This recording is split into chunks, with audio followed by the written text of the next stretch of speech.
Welcome everybody to How Fast Will It Go, and today we're dealing with the 1997 McLaren F1 GT. Now this has 1,436 horsepower, 1,059 pounds-feet of torque from a 6.6 litre twin turbocharged V12 engine. The car itself now weighs 2,159 pounds, has all-wheel drive, and it can do 0 to 60 in 2.177 seconds and 0 to 104.377 seconds. So obviously we've already had the standard F1 out on this series, as it manages a top speed of 284 miles an hour. Now this does have 1 horsepower less than that car, but it does have 9 pounds-feet of torque more and about 700 pounds in weight less as well. But obviously aerodynamically it is a lot more, downforce orientated with that rear wing and front splitter. But there was only a 6 mile an hour gap between this and the F1 in the previous game, so hopefully we can shrink that gap. Even if we don't, that'll mean this will still be quicker than it was in the previous game. So yeah, let's get out there and see what it can do. Yeah, really rather quick, as you can see.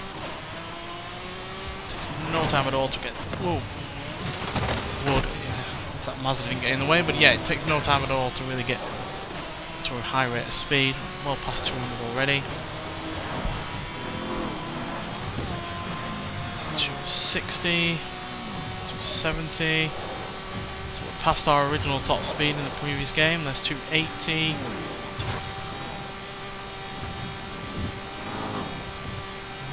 282. Currently 2 mile an hour behind the standard F1, but it's, yeah, you have arrived at your destination. Far quicker than it was in the original game. Oh, can we get past 282? Now we will come to the downhill section, which will increase our speed, but it's all about whether or not we can hold it once we pass that bit.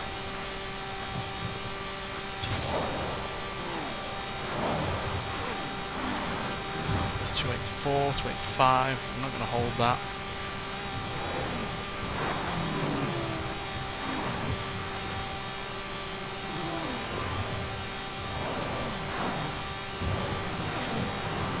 Well, it's 282 there, so yeah, not quite as fast as the standard McLaren F1, but it is only 2 mile an hour off, and yeah, that means that we're quite a sizable 7 mile an hour quicker than we were in the previous game, because we managed 275 in that game, whereas the standard in the original game, in the previous game, managed 281. So yeah, the standard is 3 mile an hour quicker than it was originally, but we're a more impressive 7 mile an hour quicker than we were in that previous game, which yeah is definitely quite an achievement. But yeah, it is regardless still 2 mile an hour behind the standard F1.